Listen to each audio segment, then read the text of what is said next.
going to be doing some really basic stuff here. Basic drawing around a rectangle like this and profile cutting in 2 axes. And then you can see this curved surface from my stock here that we can follow along in 3 axes to follow along a contour like this. And I'm going to be doing some basic shapes. I'm going to be doing some basic shapes here so that you guys can follow along with me in terms of CAD to create the rectangle and also to create a curved surface like this and do some 3-axis milling as well. All right, so let's get started here. And I'm just going to do a basic shape without the curved surface first. And let me turn down the mic audio as well. It says I might be getting some cutting out here.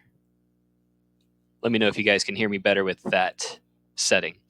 All right, so we're just going to do the basic 2D shape to start with, this rectangle here. And I'm going to start from the beginning, do a profile cut, then we'll do the 3D.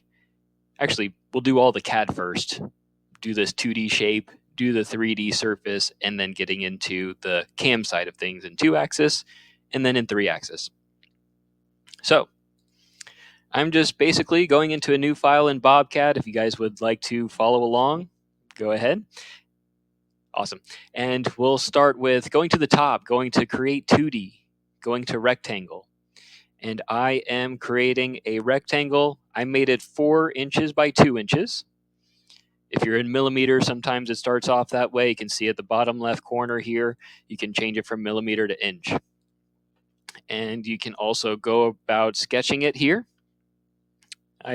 Sometimes it's hard to place it right down on that bottom left corner for my CAD origin location. So instead of the center of the rectangle being at the CAD origin location, I want that bottom left corner to be at the CAD origin location. So you can see here in this data entry window on the left-hand side, under option, I'm going to select bottom left corner and then click OK. So that's my basic profile. I'm going to go around in the 2-axis milling, and I'm going to create a curved surface to get into 3-axis milling today. And to do that, we're getting into 3D. So you can see I'm looking at it on an angle or in an isometric view. I can look at it from a top view at any time by clicking on this red icon up at the top. You've got your select mode first, where you can select any geometry.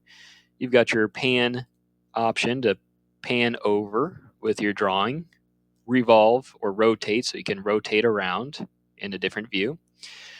I don't usually use this one, but zoom window would be if you want to create a window to zoom into at that exact location. This zoom to fit all will zoom to fit your drawing back on the screen. So if you're somewhere out in space, can't find your drawing, you can see it a lot better this way. Zoom previous will go back to your previous view that you were in. And top view. And with the top view, I'm going to cancel out of everything that I was in there. Before I get into the views, a couple really useful shortcut keys would be pan and rotate. If I need to rotate the drawing around to look at it in an isometric view, I can click and hold on my scroll wheel to look at it around here. And also the pan option, there's a shortcut key for that. If I need to pan over, I can hold Control and then click and hold on my scroll wheel and move my mouse over. So just like the rotate feature, but holding Control at the same time to be able to pan around to see what I've got. All right, so now we're in our top view, and we're gonna get into the 3D realm of things now. Instead of just drawing in X and Y coordinates, we're gonna be drawing in Z coordinates as well. Now you can see over here on the right-hand side, we have our layers, our posting, our UCS manager, and if you don't see any of these windows, you can right-click up at the top of your workspace here. You can see right here at the center, I just right-clicked up at the top, and you can turn on or turn off any of these pages with the green check mark saying that it's showing. I can turn it off by right-clicking and clicking on it there. Actually, in a new update in our newest version, you're not going to have the selection of turning on or turning off. You're going to be able to have them on the sides and be able to pin them back and turn them off that way. So anyways, let's go into some of the different pages here. We have our layers page, our layers tab down at the bottom. I'm going to open so that I can create my surface on a different layer from my original rectangle for my stock. I'm going to right click in the layers page and I'm going to go to add new layer. And I'm going to name it surface so that I know the wireframe for the surface, and my surface itself is going to be on this page. Actually, it's just going to be on, just the surface is going to be on that page. All my wireframe is going to be on this CAD layer. And I can make sure that I'm making my geometry on each layer by clicking on this green check mark to make it active. So when this layer is active and I'm drawing, all the geometry is going to be placed on this CAD layer. So I'm going to create the wireframe for the surface first by going to my UCS page down at the bottom, switching over to that. And instead of drawing on a top plane or a top UCS, which stands for User Coordinate System, I'm going to be sketching on a different plane rather than on the top in X and Y. In the front plane, if I click the green check mark for that one, it's going to make that one active, which I'm going to be sketching on a front plane there, or sketching on the side, which will be on the other side. So top would be technically X and Y coordinates if you're looking at it in reference to this position. Front would be sketching in X and Z coordinates if we're looking at it from this position. And side would be sketching in the Y and Z coordinates from this position. And so I'm going to go to side. And what's really useful is when I'm sketching, it doesn't have to be on this exact plane. It can move over to this other side of the rectangle for me, but still sketching in these X and Y coordinates in relation to the side UCS. In some other programs, I started with SolidWorks, and SolidWorks is a little difficult because you're on a side UCS like this, or in their terminology, you're sketching on a side plane. And then if you wanted to sketch over here in a different Z coordinate level here, you would have to create a new plane at that location. So it's a little bit easier in Bobcat, I think. Maybe I have a bias, but let me know if this is easier for you guys. For anybody that uses SolidWorks, let me know if this is easier for sketching it in different planes. So anyways, I go to a side UCS, I go to the top and I go to create 2D, I go to arc, and instead of sketching just a basic circle here, I can go in to these different creation options up at the top in the data entry window. And I'm going to go over here 1, 2, 3, 4, 5 over with this arc 3 points option. This arc 3 points endpoints / radius. So I'm selecting the two endpoints first, and then the third point is my radius selection. So once I click on that icon, I go over to my CAD workspace. I click on the origin location here where that corner of the rectangle is. Click on the other corner up here for my second endpoint. And then my third point is the radius of that arc.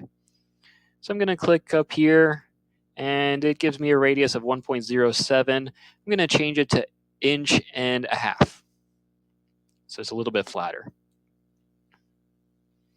Let's make it a little bit taller, actually. I changed my mind. So the radius is going to be 1.25 inches. So 1.25 for my radius. If I change the number to anything less than 2, I've already done my testing here, you can see. If I do it a little bit smaller than 1 inch radius, it'll give me an error, and it says, that's not physically possible. The radius value you have entered is too small for the endpoint selected. Please use a radius value greater than 1 inch. So goes back to 1.25 inches. I'm going to leave it at 1.25 inches for my radius, and I'm going to click OK to finalize that arc there. And I'm going to do the same thing on the other side. Now, again, in other CAD software programs like SolidWorks, you may have to move create a whole nother plane over here to be able to sketch over here with this line in reference to. But in Bobcat, you can just sketch on the endpoints and it will stay right on the endpoints for you in this location. And the arc is a little bit weird. You can see I'm moving left to right and it makes the arc larger or smaller. You would think like higher or lower, but then it sort of goes back and forth. So I'm moving it up and down in relation to the z-axis. So I'm going to move it over here, and you can see the radius that it created was 1.03. I can go in here and modify it after the fact and just type in 1.25 for that one as well.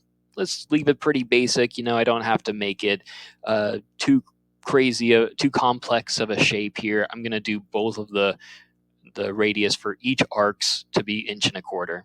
And then I'm going to click OK to finalize that as well.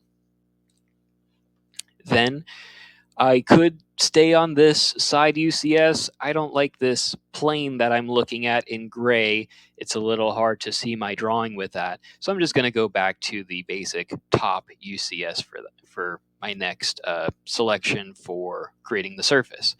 But you can see also, I just want to make a side note of this, in UCS, when we're in a top view, it's always in relation to the top of the UCS we're in. So in a top view, in our top UCS, we're looking at it as the top of the rectangle there.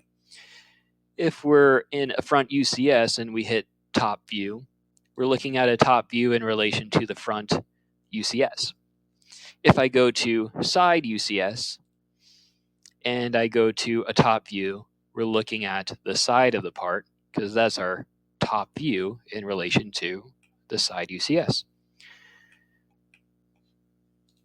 Sort of a newer feature there in our older versions, I think like maybe 35 and older. The top view is always in relation to the top UCS, so it was a little more difficult to see the top view of your UCS when you're in a different one other than the top view. So anyways, we're going to create our surface from here that we saw at the beginning of the live event. And we're going to go to the top and we're going to go to Create 3D. And we're going to go to Skin Surface. A little over halfway down the line there of our 3D surfacing features, Skin Surface. And you can see on the left-hand side with my data entry window, we have some geometry selection options for creating this surface.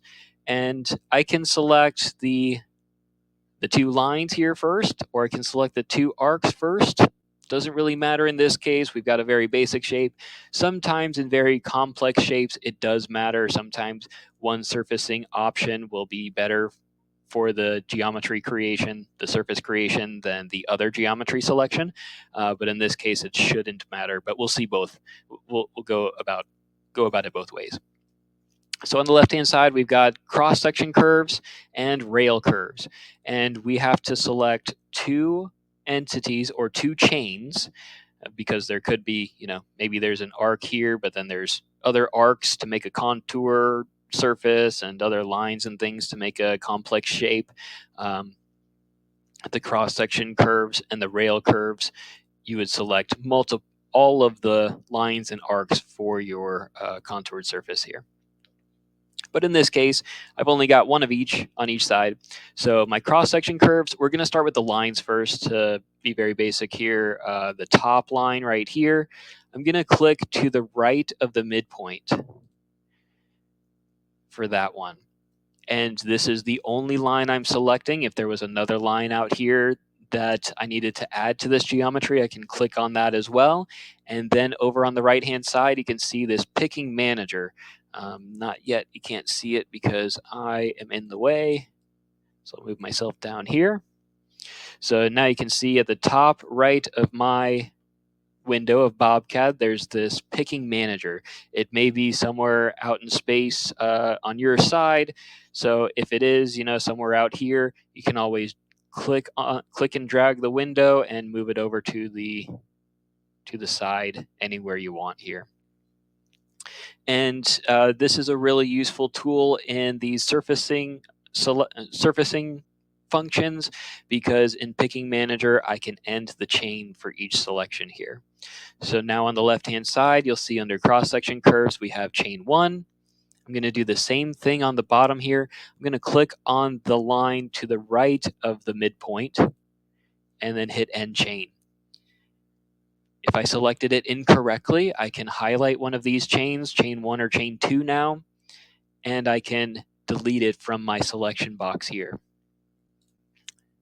Now I'm making sure I'm telling you guys about selecting the direction of the chain. For example, if I click on the line to the left of the midpoint, you'll see that it goes in the opposite direction. Now in this example, it's not going to give you an issue if you select the chains in the opposite direction like this, just because it's such a basic shape of my surface. But if we're getting into more complex shapes with our surfaces and you have them in the opposite direction like this, sometimes it will twist the surface all which way and will not give you the right surface creation for you. So you want to make sure always to have these chains going in the same direction when you're selecting them. So I'm going to delete chain 3 at the bottom here, and then click on the line to the right of the midpoint, and then hit End Chain. And now I'm at chain 4 for that one that I just created. So I've got chain 1 and chain 4 here, and now I have to go to Rail Curves and create or select the 2 arcs for my surface on the sides here. I'm going to click in relation to looking at it from a top view. I'm going to select the arcs above the midpoint of the arcs here for each one and click End Chain. And then you'll see the preview in yellow. I'll click OK, and it creates the surface in purple here. And I'll hit Undo up at the top to undo that surface, and I'll do it again by just selecting cross-section curves at the top here of my data entry window, and then doing the arcs first. And I'm just going to click the bottom of the arcs. Again, it doesn't matter if you're doing the top or the bottom, just want to make sure that you're doing the same direction on each side of your geometry selections here.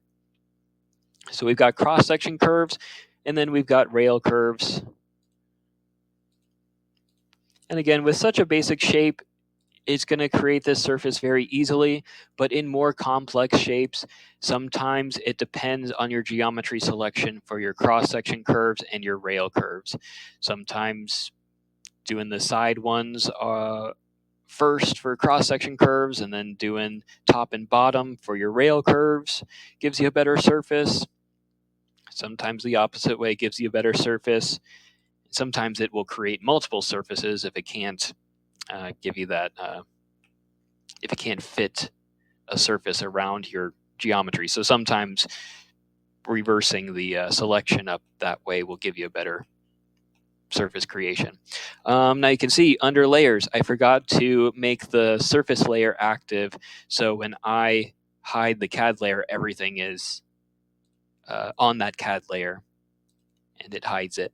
So if I want to, I could undo again, create the surface with the surface layer active, or I can make the surface layer active and put any geometry on that surface layer after the fact by going to the top and going to select mode, selecting my surface, just clicking on it, and then right-clicking anywhere in the CAD workspace here, and then going down to modify to current, and I can modify to the current layer that I have active.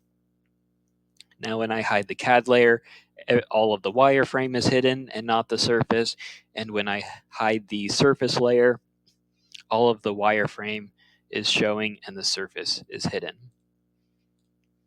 We have some other options in here when I select any geometry and right-click in the CAD workspace.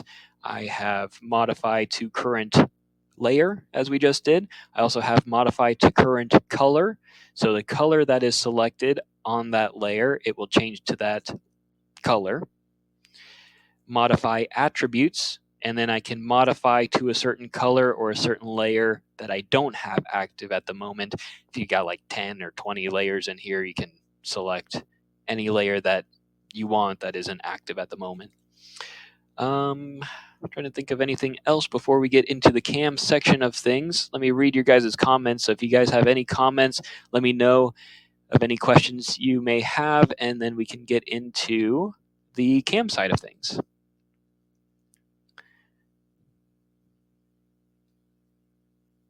So Daniel says, I'd like to better understand setup height and how to correlate program to hardware. So if you could specify a little more, Daniel, what setup height are you referring to? Are you referring to the thickness of the stock, the height of the stock, and correlating that to the programming in CAM for your tool? That's what it sounds like, setting up your G54 work offset and then setting up tool height offsets and things like that. So let me know if you could specify a little bit more about that. And anybody else, if you guys have any other questions. All right, cool. Good guess there. All right, so yeah, we're gonna get into tool height control, tool height offsets, and things like that in the programming here.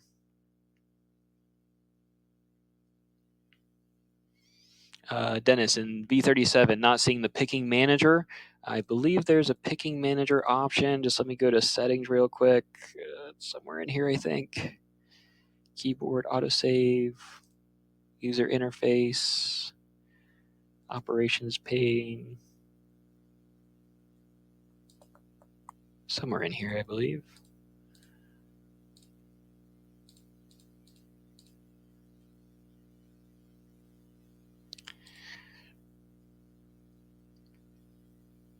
What is it called? Picking manager.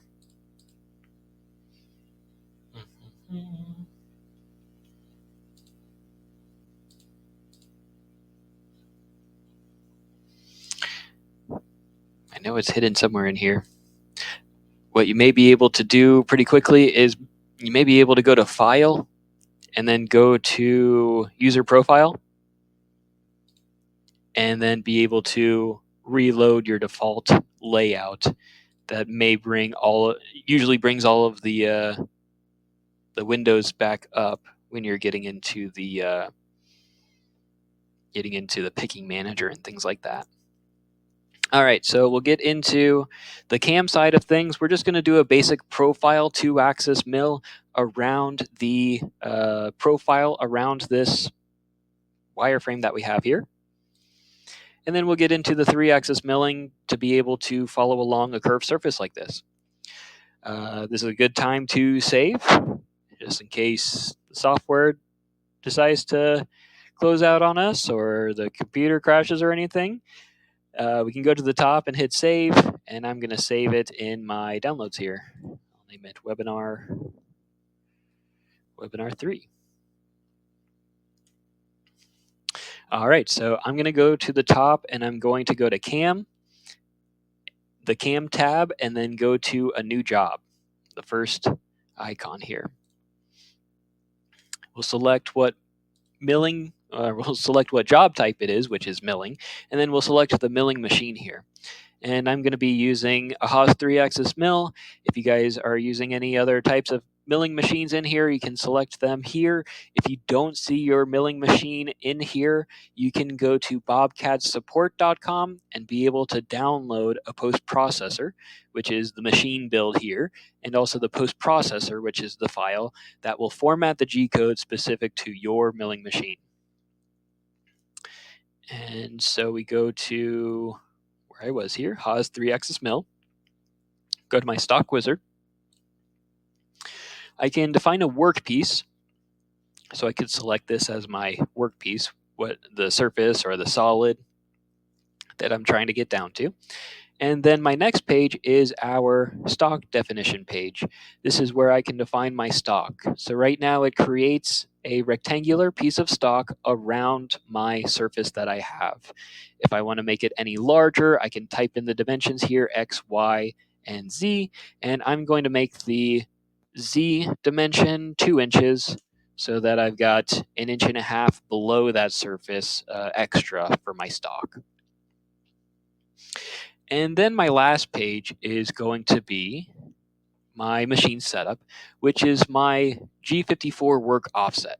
So the tool, for example, the end of the tool in your machine, you're going to jog the tool over in this example and touch off. We're going to touch off at this corner right here of the stock at the machine, so that X0, Y0, Z0 for this milling job at the machine is going to be right here, because we're going to reference that as X0, Y0, Z0 in the G code for the machine to understand.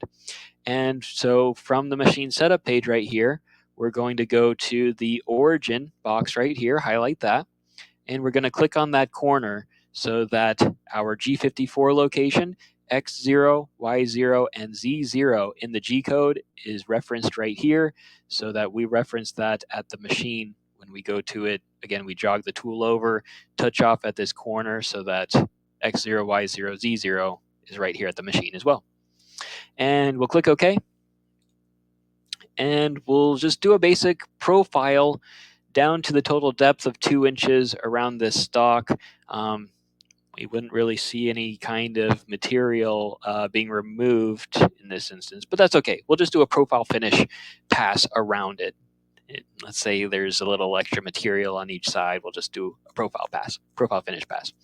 So we'll go to the cam tree on the left-hand side, and we'll right-click on Machine Setup 1, and we'll see all of the milling operations that we offer: mill drill hole, tapping, counterbore operations. We'll see mill facing, if we wanted to face off the top of the stock first, and then mill 2-axis. So I'll go to mill 2-axis. I'll select my geometry. So I'm going to hide this layer that the surface is on. And I'm going to go to my wireframe, and I'm going to select these 4 lines here. And then I'm going to click OK. My next page, this is a great way to show that you can program with a 3D model, and you can also program with 2D wireframe like this just as well. You just have to know the top of feature, which is at Z0 in relation to our work offset here in CAM, rather than the CAD origin location down at the bottom here. And then our total depth, if we had a 3D model, we could pick the bottom, and then we could click on the bottom of the 3D model down here to make sure we've got the right depth. As long as we know that we're going down a total depth of 2 inches, we can just type that in here. That's the only difference between programming off of a 2D drawing versus programming off of a 3D model. You can pick up you can pick the bottom as any reference geometry that you have in the 3D model. If you don't have a 3D model, you just have to know your total depth for each milling operation. We go to our next page, and we go to profile rough and profile finish down at the bottom here. I just want to do a profile finish pass for this. So we're going to highlight profile rough, and we're going to delete that out. We have other available operations on the left-hand side that we could include as well in this feature, or a group of operations here.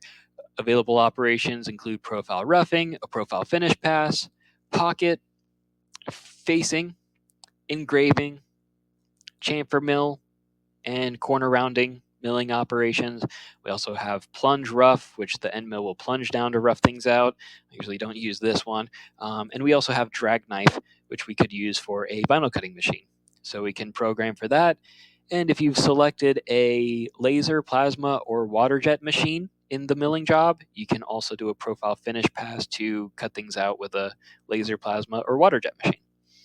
So we're just doing a profile finish pass. Let's say if we wanted to do let's say we needed to do a chamfer mill on the profile afterward, we could add that into the feature by highlighting chamfer mill.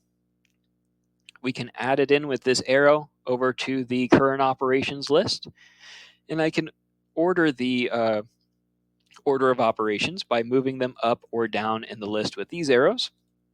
And any operations I don't need to use here, I can highlight and delete with this red X button.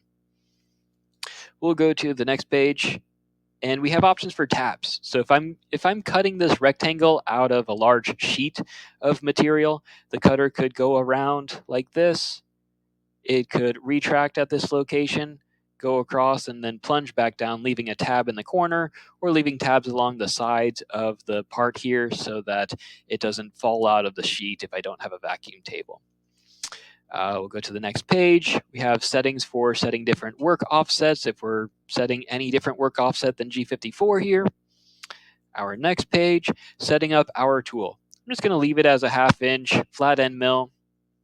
And you can see over here as well, I can set up my feeds and speeds, which would be my spindle RPM in revolutions per minute. I can set my cutting feed rate and plunge feed rate in inches per minute.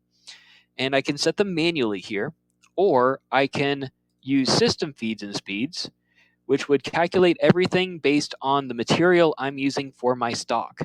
And you can find that here in the cam tree.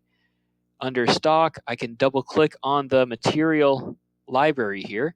So whether I'm machining from carbon steel, aluminum, different types of plastic, we have feeds and speeds for each material type that I can select here.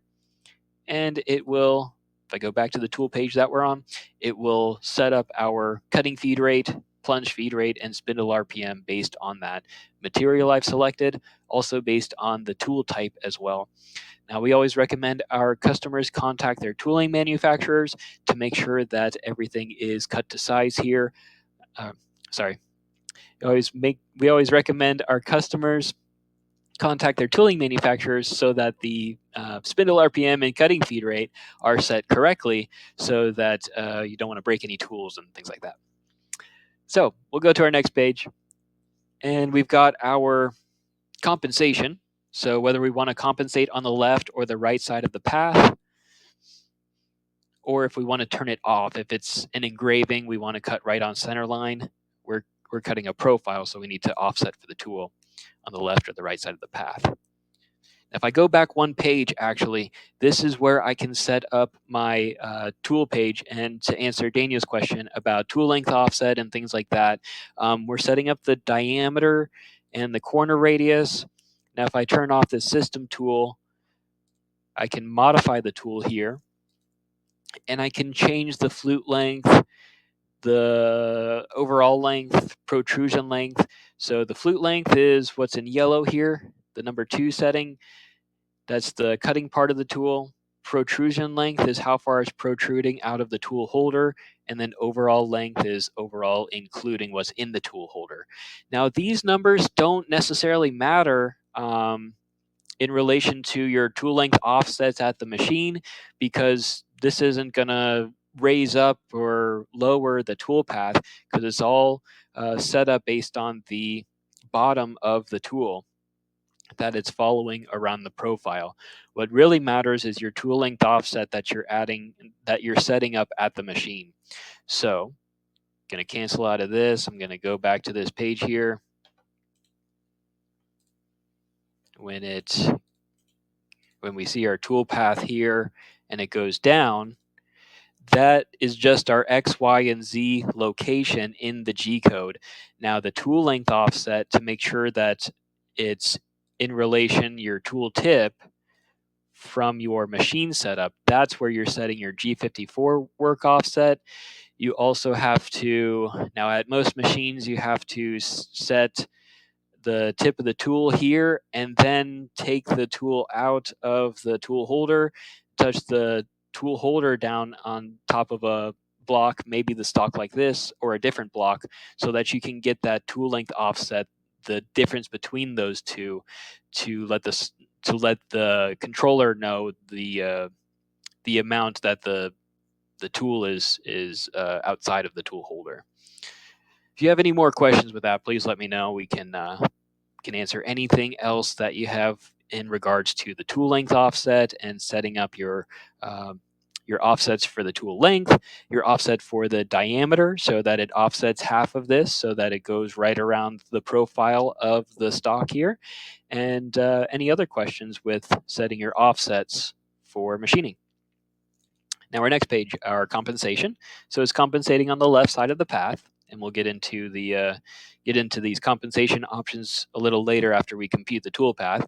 But the left side of the path versus the right side of the path, that gives you your climb mill and conventional milling options. So when the tool is rotating around clockwise normally, it's going around a profile like this, and I believe it would be climb milling.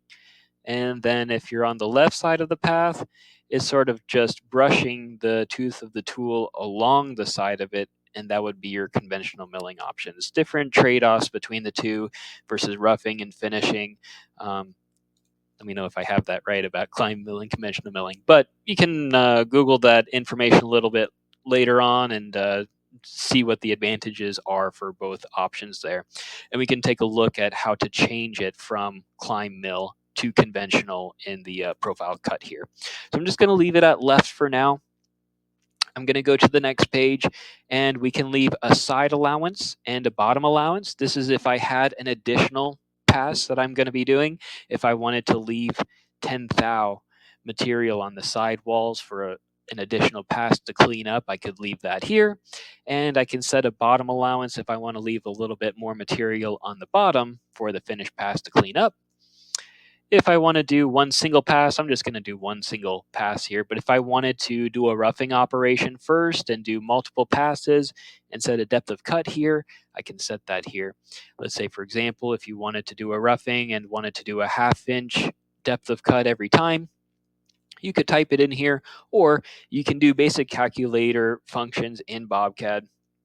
If you wanted to add, subtract, multiply, divide, you could just type in divide by 2 and then hit tab so that you're at the next selection and it will update that depth of cut for you.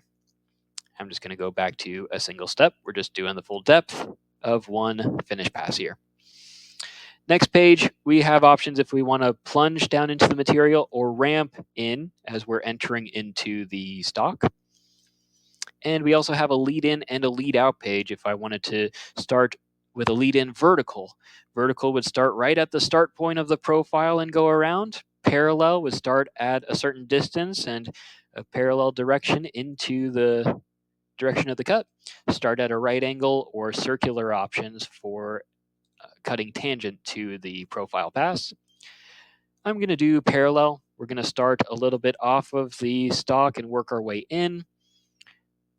And we'll just leave the length of the lead in and lead out at 1/4 inch. You can see over here, right below the lead out, we also have an overlap amount. So say if I started at the start point right here, for whatever reason, I need to start here and work my way around to the bottom of the profile right here. If I start, or if I ended right where I started, it could leave a little notch there so you can overlap the profile a little bit more than where you started with that option. Next page, we have settings for corner types. We go around the sharp corners. We can do an arc around the corners. It'll still leave a sharp corner for the stock here. And we can also break up the corners with a loop radius and different options like that. I don't get a whole lot of customers that use this for milling. I get a lot of customers that use this for a plasma machine so that it doesn't, when it goes around the corners, it could stall in here for a little bit too long and eat into the corners with the plasma cutter. With this loop radius option, different options like that, it'll give you a smoother transition around the corner so it doesn't cut into the profile. Other options like internal corners, where you can cut a little bit into the internal corners here like this. So if you're cutting out of sheet metal and you need to bend the sheet metal afterward to like a 90-degree angle or something, you'd be able to leave a little notch there to be able to bend the sheet metal as well. Machine sequence, if I'm cutting multiple parts out, I can set the sorting order. The closest way is the most optimized way. No sorting, where based on how I selected my geometry in the beginning, it will cut out each shape based on how I manually sorted it, or set it in an X or a Y direction. I'm going to leave it at closest. Doesn't really matter. I'm just cutting one rectangle out, so it's not going to sort anything really. Advanced feed rates. I can convert rapid moves to feed moves. So convert rapid moves to feed moves. I can, if I'm not able to set a rapid rate at the controller, I can change the rapid moves in the G code to feed moves and set that rate manually. And I can also set the feed rate for my lead in and my lead out here. So maybe I want to start at a lower percentage, 80% of my feed rate, so it's a little slower as it goes around. I can do that. And MDI for manual data input. If I wanted to add any G or M codes on my own. I can type them in before or after the operation. I could also add any comments I want under raw text. Let's do it before the tool change, and I can highlight add raw text. I can highlight before tool change, and then I can hit this add command button. And you can see down here, I can add raw text. You can enter anything you want here, and it will print just that text there in the G code. If you hit comment, it will add parentheses before and after what I enter in here. I'm just going to type in test comment. And then I'm going to hit compute. Now I can see the toolpath here in green around my part. Some of you guys will have the toolpath inside of the stock, as if it's cutting the profile on the inside rather than on the outside. And the reason for that, I'll show you what that would look like. The reason for that, if it was an open a profile on the inside like this, it's because the direction is going the opposite of what you need for the outside profile. So you can find that under the feature in the cam tree and go to default chain start point, and you can see the direction of the cut is going counterclockwise, and we had that compensation on the left. So if we need to compensate on the left and cut clockwise, I can right click on default chain start point, reverse the direction. You'll see the arrow reverse for me here. And then I can right click on the feature and compute the toolpath again. Compute all toolpath up here at the top. And then it will compute the toolpath as if it's compensating on the left side of the path, cutting clockwise. If I needed to do the opposite, I can then again right click on default chain start point, reverse direction, then right click on my feature and edit, go to my patterns page, which is the page right after my tool page, and change the compensation from left to right so that now it's compensating on the right side of this path and cutting counterclockwise. So those are the differences there between left and right, clockwise and counterclockwise under default chain start point to give you your climb mill and conventional milling options there. That's about it in the 2-axis milling that we're going over today. We can view the toolpath of this by right-clicking on Profile Finish. Any operation here under the cam tree, we can right-click and go to Backplot.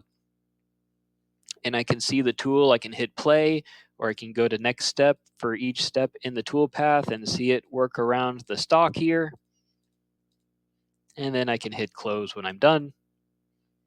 And we'll get into the 3-axis toolpath to follow along a curved surface like this.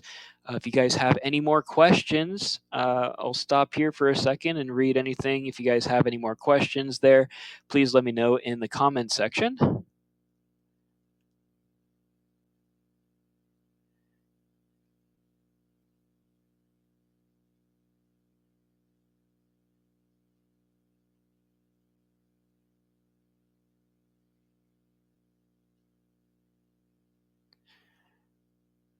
Yeah, so Eric said, that's a good comment there. It might be a good idea on how to use taper to do a 45. I've had so many times a 45 would not go on a 3D part. But with taper, it's a cakewalk. With taper. Yeah, any kind of tool that you want to use. We could do a chamfer around this real quick, just to take a look at it and then get into 3-axis. So it's the same kind of method here. We just right click on machine setup 1. We go to mill 2-axis, go to select geometry, and I'm just going to select the same exact wireframe as my profile here, these 4 lines.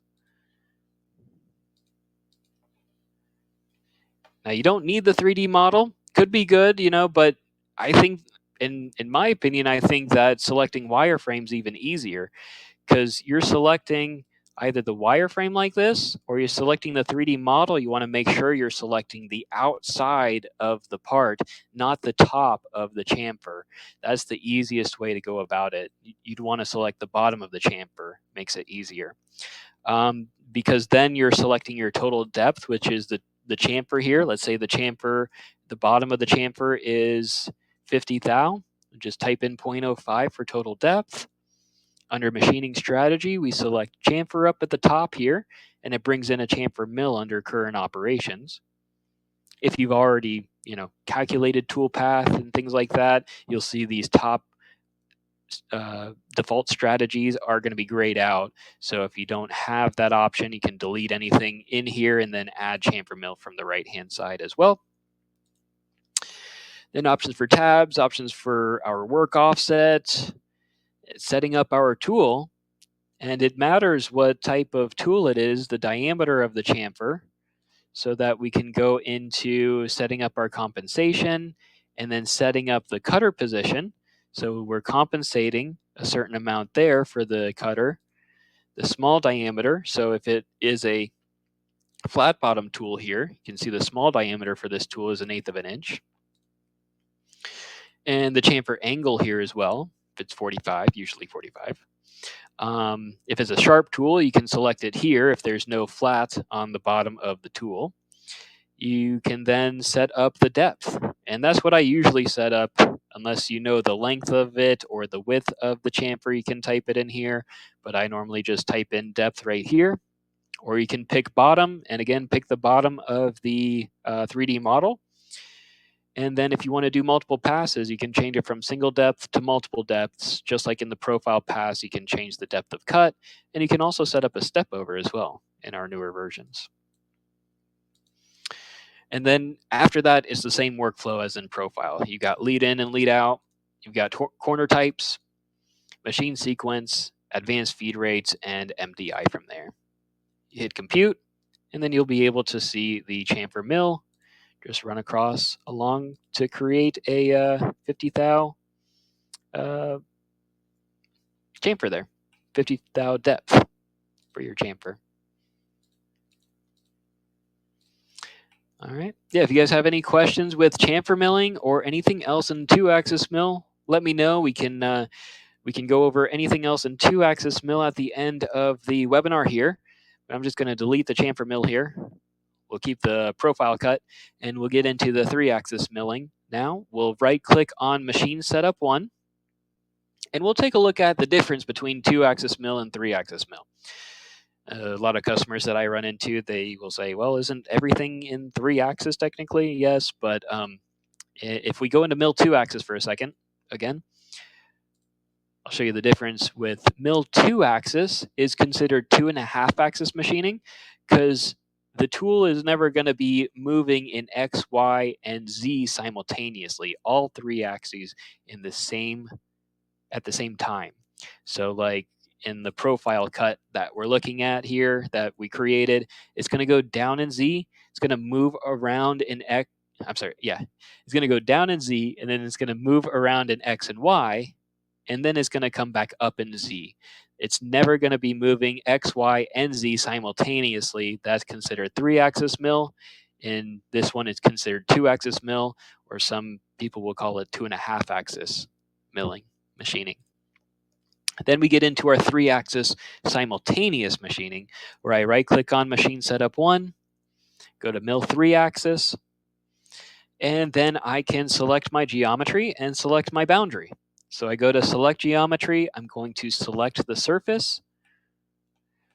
A good rule of thumb for selecting our geometry and then selecting a boundary in 3-axis milling, selecting your geometry, you want to select the full 3D model that you have.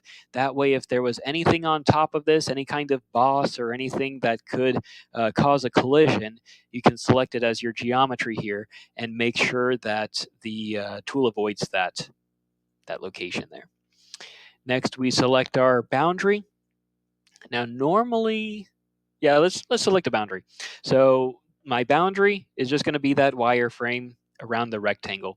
Now I can select the surface edges if I want to. It's a little bit easier just selecting the rectangle here. So I'm going to hide the surface and then just select the rectangle.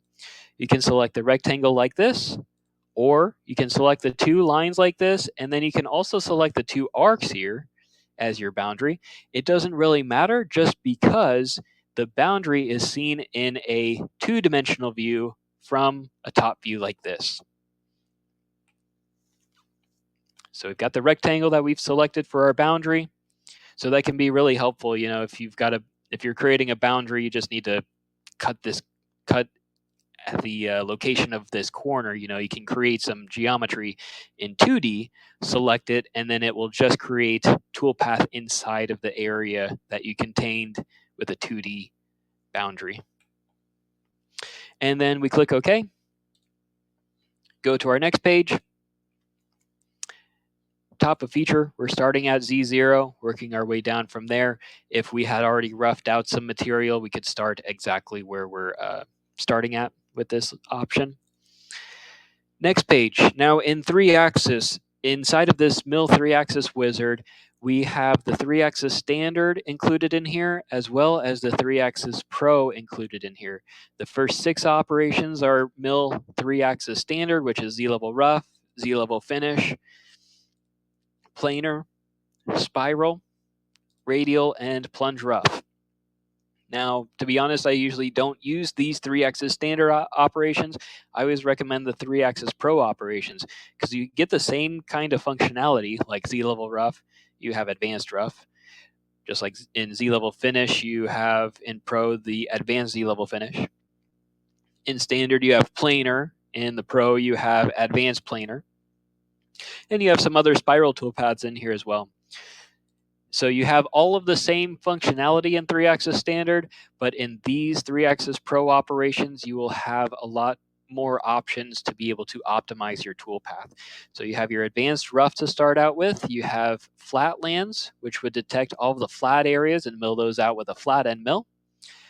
Equidistant is a spiral toolpath. We could start from the center or start from the outside and spiral in, giving us a better surface finish. Pencil to mill any fillets. Advanced planar is just going to go back and forth across the surfaces to finish that. Project curves, where you can project a 2D shape onto a 3D surface to do a 3D engraving operation. So if you had a part number to project onto a 3D surface or anything like that, you can engrave certain geometry like that. Advanced Z-level finish to follow along any curved surfaces, and steep shallow, which is a newer option in BobCAD. It is basically an advanced Z-level finish added with either equidistant or planar. I'll actually show that for a second here. So in steep shallow, you can see the Z-level finish only follows along any tapered walls or curved surfaces, and it adds a planar toolpath on any flat areas. Z-level finish would, again, follow along the tapered surfaces or curved surfaces, and then do an equidistant toolpath on the flat surfaces. Normally, the Z-level finish doesn't finish any flats, so you can add a planar or equidistant, kind of like a 2-in-1 type of thing with your Z-level finish there. So back to the machining strategy, I'm just going to go to the top here, and I'm going to click on Advanced Rough to rough things out. It adds an advanced rough here in my current operations. And then I'm going to go to Available Operations, go to Advanced Planar, and I'll do that for a finish operation, add that into the bottom of my current operations list. I'm going to go to the next page, set my work offset number, go to the next page. Now in the 3-axis Pro, now we have this new standard UI or an advanced UI. Now the standard UI stands for user interface. So the standard user interface will have all of the different pages, your finish tool, your patterns, parameters, lead in, lead out, options, and the advanced UI turns off all of those pages, and you can open your advanced parameters page. Now it has basically all of the same options as in the 3-axis Pro, but the big one is if you go to surface paths, you can set up your step over. Let me set up a tool with a corner radius first to make this happen. So I'm back to open advanced parameters and surface paths. And now you can see down at the bottom where I set my step over, I can set a maximum step over, or I can determine the step over based on my cusp height. So instead of having the guesswork of, well, what's my step over going to be for the finish operation? Is that enough to get it cut to size? I can tell the software, hey, my desired cusp height or scallop height here is exactly 1 thou. I just type that in, and then you'll see the step over change accordingly so that it gives me the right surface finish that I need. So I don't need any guesswork in here and guess, oh, maybe 50 thou will be enough for a step over, and then go into simulation and see that that's not the right surface finish that I need. Go back in and, well, maybe 40 thou is good enough. It'll take a little bit more time to get down to machine it, but at least I know that the surface finish is right. Now you can just type in the cusp height. I need exactly 1 thou for my surface finish. My tolerance level's there for my part, and then it gives you the step over that you need. That's the best thing I can think of in the advanced UI that's really beneficial. But I'm just going to stick with the basic stuff. We'll go with standard UI for each, the roughing and the planar here, because it's a little bit easier for your geometry selection here, I think, in the standard user interface. So we're going to start with the same tool as I used for my profile finish, so we don't have to do too many tool changes here. We're going to do a 1/2 inch flat end mill. So I need to make sure that I'm using tool number 1. I can find it in the tool crib here. And I go to tool number 1 here. It's in the finish category. Might be in the rough category for you guys. For me, it's in the finish category. And then I click OK. Can set up my spindle RPM, cutting feed rate, plunge feed rate. It is all set up based on the cast aluminum that I set up for my material type under the stock. If you're using this 1/2 inch flat end mill very consistently, and with all these parameters of this tool, this is your go-to tool that you're using for machining, you can go down to the bottom here and see this button called Save Defaults. So you can save a default tool for an advanced roughing operation or any other milling operations that you're using in Bobcat on the next page. If you're normally doing a zigzag cut, you can save that as a default preference, and any other preferences on each page you can save on every milling operation there. So next time you go into Advanced Rough, you'll always have this 1/2 inch tool. You'll always have a zigzag cut method pattern. Then the other cut patterns we have. So we have parallel, where you can just zigzag back and forth inside of the stock that we need to machine from this surface. Offset out, so it'll start from the center of the stock and work its way outward. Offset in, it'll start from the outside and work its way in.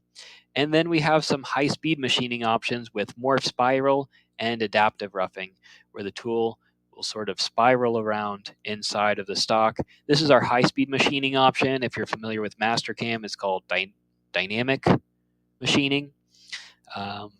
Other software programs have other names for it, but this is our high-speed machining option with tricoidal milling.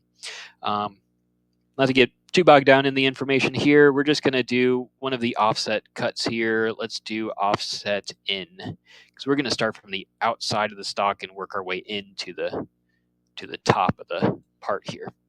So offset in, we'll do zigzag instead of just doing one directional cutting. We're just going to go back and forth with both sides of the tool. Next page, we have depth of cut and step over. We're going down like a 1/2 inch, I think. So we'll leave the depth of cut at 0.1, 100 thou. We'll do the step over of 50 thou.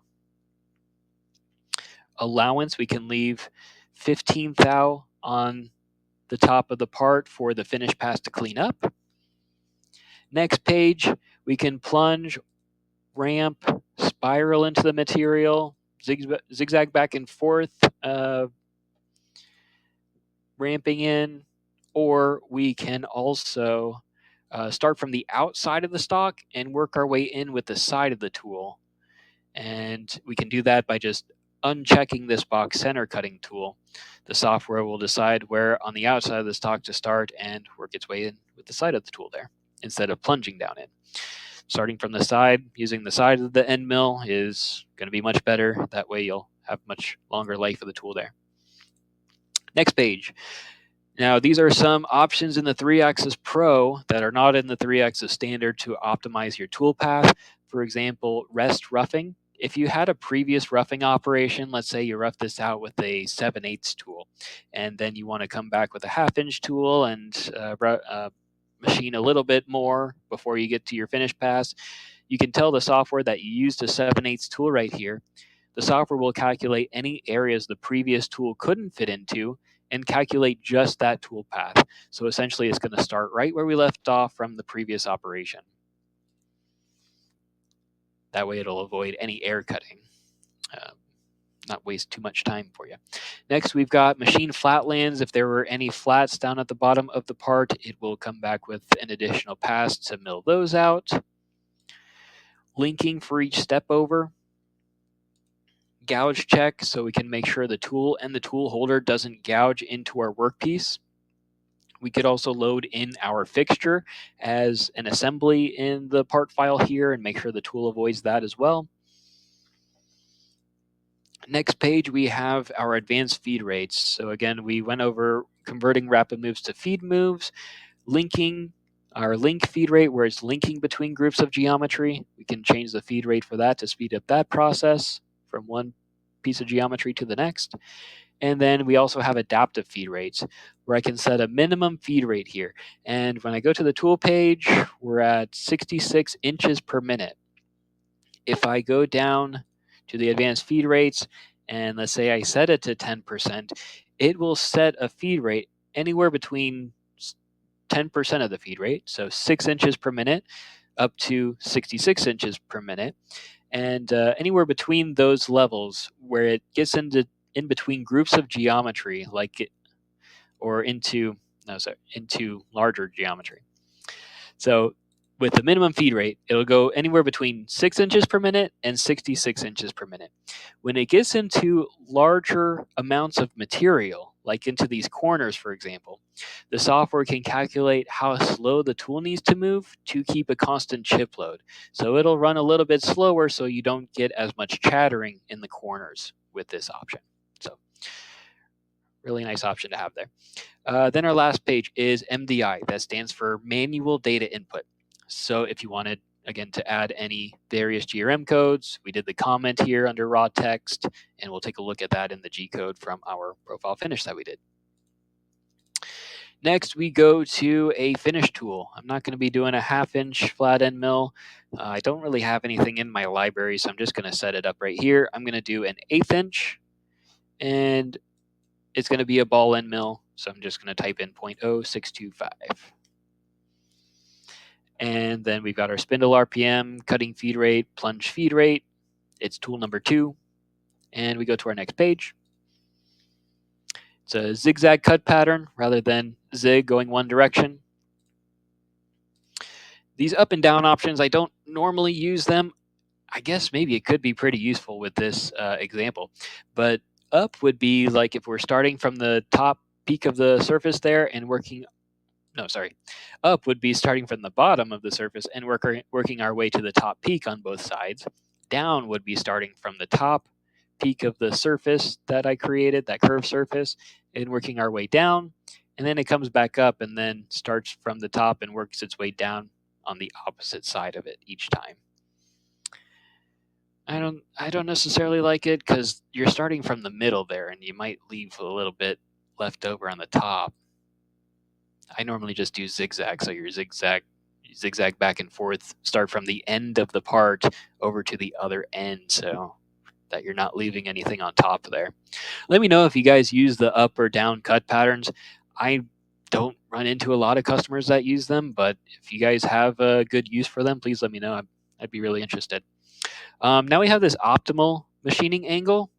Sometimes it gives us one that I don't think is optimal, so I usually set up my own lace angle direction myself manually here. 90 degrees will go up and down in the y-axis. If I set it to 0, it'll go back and forth horizontally across the part in the x-axis. And I can do anything between 0 and 360 here. For example, if I set it to 45, it'll do a 45-degree angle diagonally across the part. I'm going to have it at 90 so that it goes along the cylinder there. And then I can select the start corner where I want to start the operation at. I'm going to start in the lower left corner where that work offset is starting at.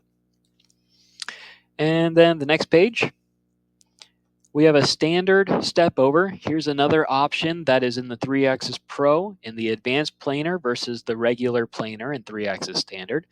We have an adaptive step over.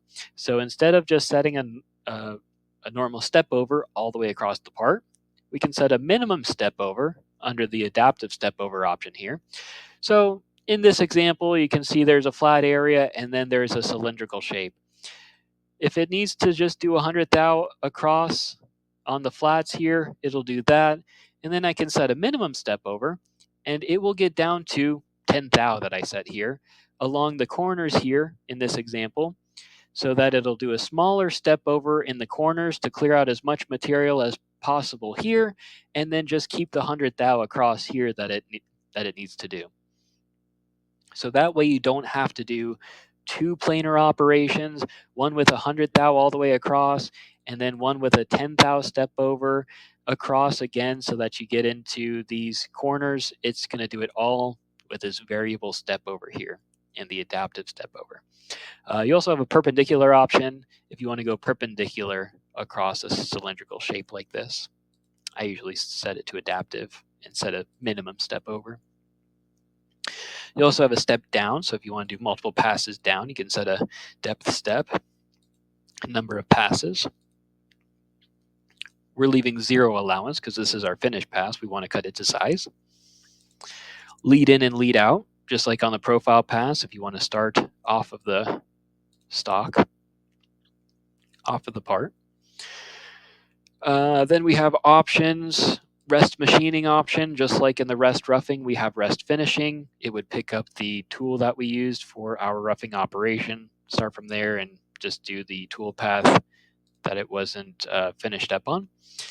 Cutting extents. I use this one a lot because you can see if I've got a tool radius, a ball end mill like this, the extents option will end the tool path at the edge of the part, and it will end the tool path based on the edge here. It will end the tool path with the center line of the tool at the edge of the stock, and 3D extents will end the tool path based on the corner radius of the tool. So you can see it goes a little bit further past to mill out that extra material that would be remaining right here at the bottom. And we also have part bottom where we can go along the sides, sort of profile around it afterward. I usually set it to 3D extents.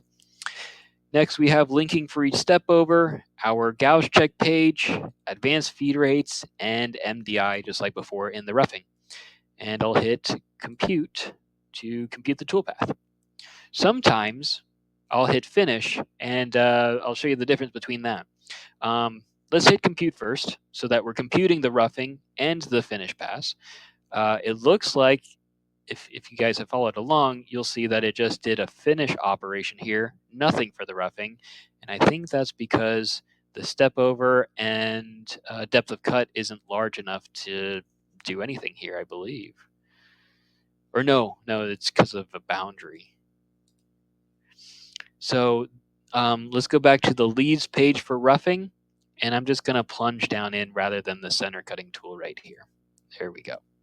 So now there's some roughing on the sides, and there's a planar tool path for a finish pass. Now, let's say I need to modify the roughing operation because I'm plunging down into the stock, but I want to start off of the stock here. I could get rid of the bound. Well, first of all, how would I do this? How would I explain it?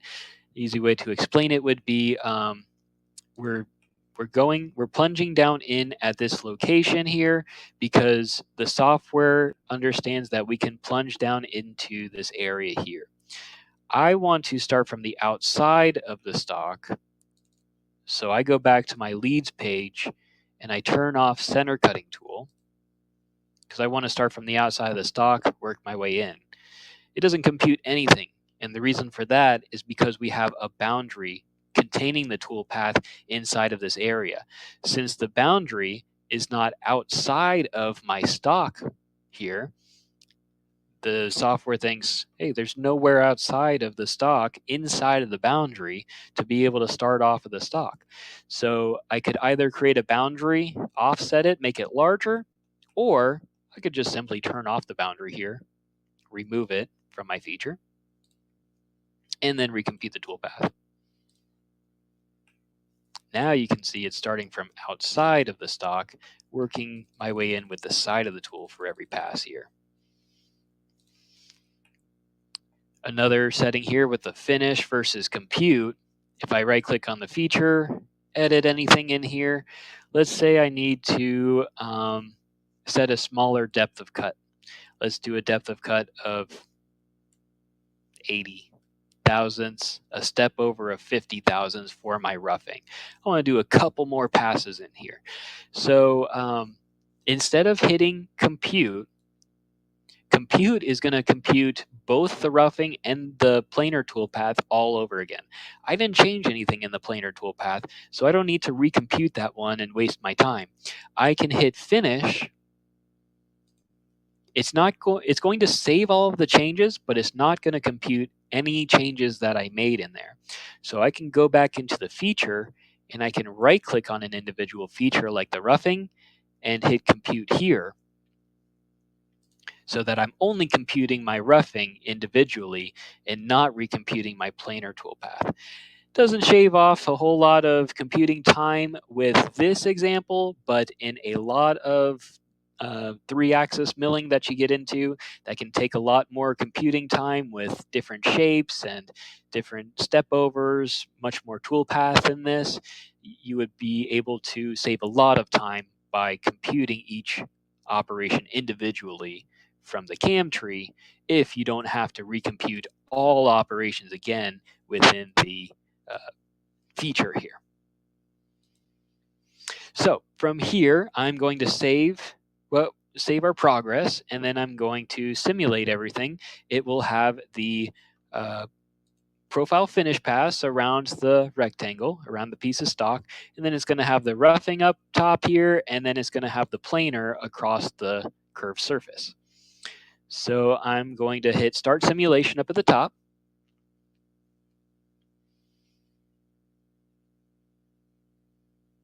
Maxwell, his question was, is this all in 37? Yes, this is in V37, and pretty much everything I've gone over were in the past couple versions that we've used, V35 and 36, but yes, this is in V37 here today. And everything is recorded, so after the live event today, you'll be able to see the whole webinar all over again. So you can see up at the top of my simulation, if I make it a little smaller here, you'll see up at the top I have run. I'll hit run. You can see my simulation run speed if I want to make it a little bit faster here in simulation. And you can also see up at the top it has our cycle time. It says it will take about 6 minutes and 13 seconds. There's some different modes it has in here. Time mode up at the top left. You can change to length mode. It will tell you the tool travel. It will take about 472 inches of tool travel for these operations. NC mode says it will take about 7,800 lines of code. And time mode, it says based on the feed rate that I've set for all of the milling operations, it will take about 6 minutes and 13 seconds. And I'm going to speed it up a little bit. I'm going to hit pause. I'm going to restart the operation so that we can see the profile pass first. Here's our 2-axis profile finish pass that we did in 2-axis. And then here's our 3-axis toolpath where it can follow along any 3D shape like this to move in X, Y, and Z simultaneously. So here's the roughing. It's hard to see because we've got the toolpath showing. Up at the top, I can click on visibility and turn off the toolpath as well. And then I'll speed up the process a little bit faster for simulation.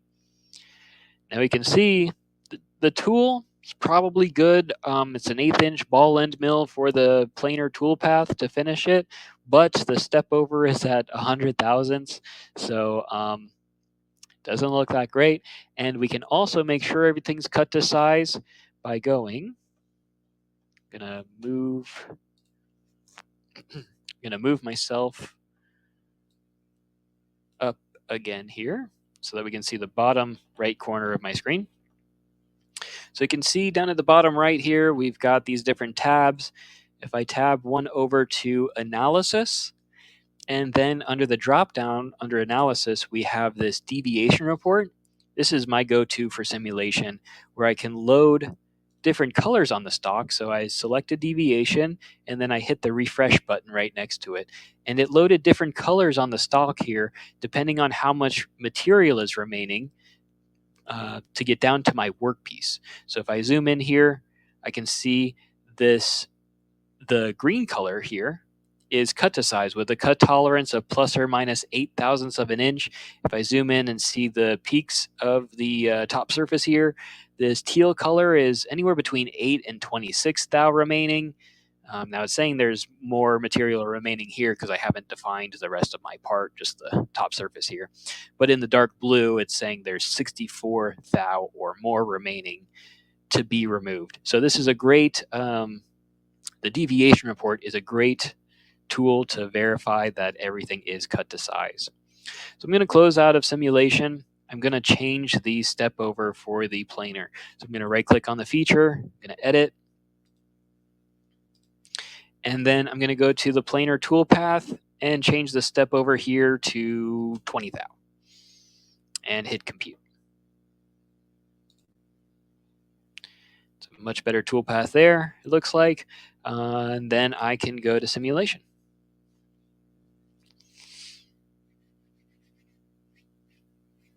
And then I'm going to hit run. There's our profile finish pass. Here's our roughing. I can see it gives us different colors now. This green color, this sort of gray color.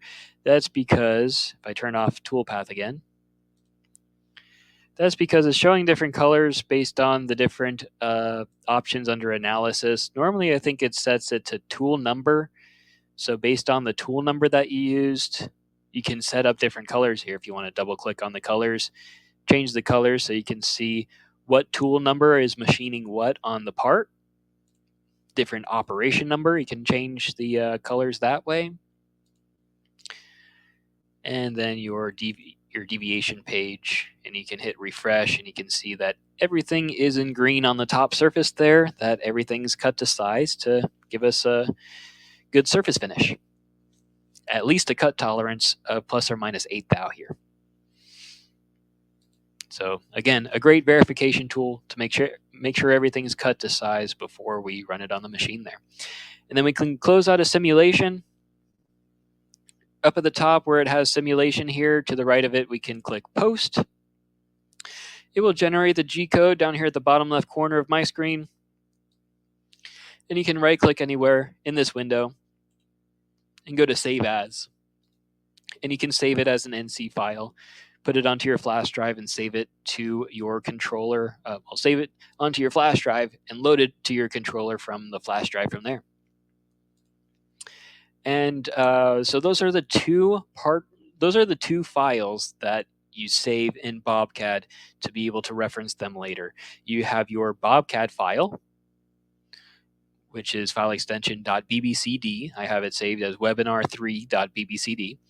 And that has the drawing, the 3D model, the surface that I have here, and it has all of the information in the milling job.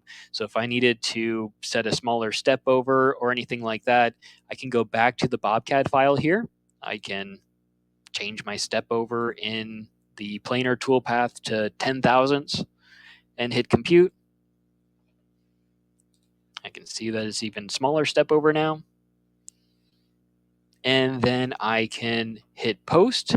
It'll generate G-code based on the changes that I've made, and then I can save that new NC file. That's my second file, my G-code file, updated, save it onto a flash drive, and send it over to the controller again from there.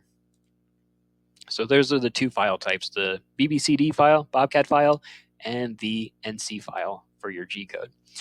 I'm trying to think of anything else. We can see right here the test comment that I added in my MDI page. So if you wanted to add any G or M codes or any comments in the G code itself, you can do that on the MDI page in the feature.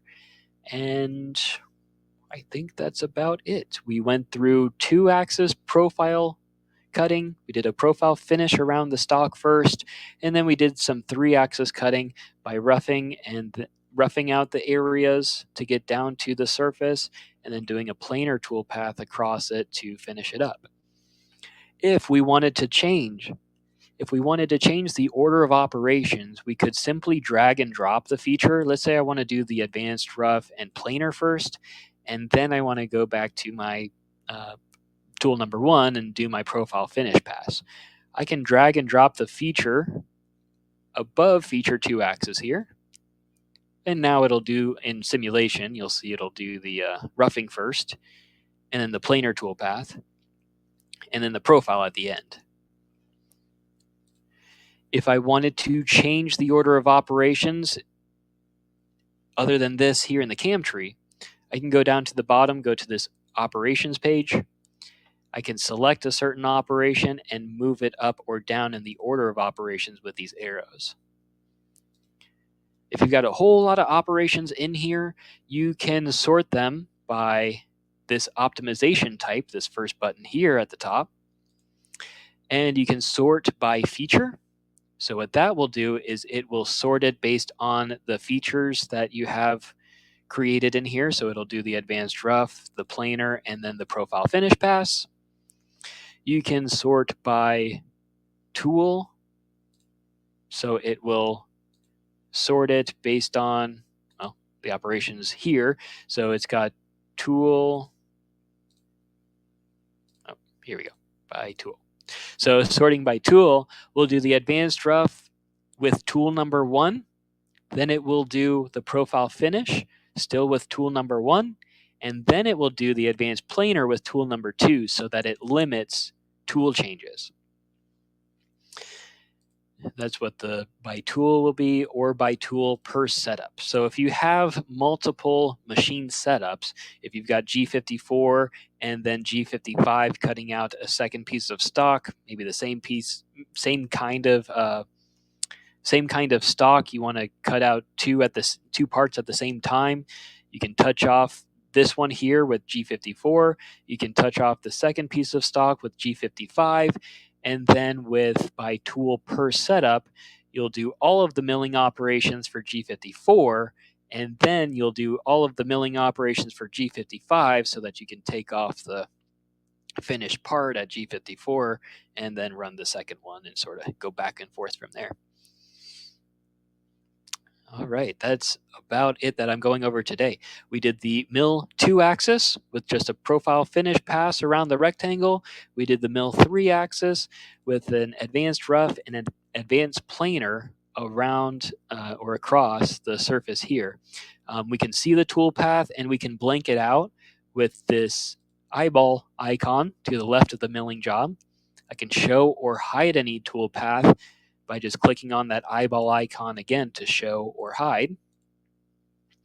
And the icon next to it is our posting option. If I have this red X next to it, that means it's not going to simulate the profile finish, and it's not going to post the G-code for the profile finish when this icon is showing. So that can be really useful if you want to just post out the G-code for the rough and planar here. You can post out just that. Or if you want to turn everything back on, you can post all of them together there. All right, let me know if you guys have any questions, comments, concerns in the comments section there. Thank you, everyone, for viewing the live event today. We had a lot of participation and a lot of people attending today. Really happy about that. So if you guys have any more questions, please let me know. I'll hang back and answer any questions that you may have for the next few minutes. But again, thank you for everyone joining the webinar live today.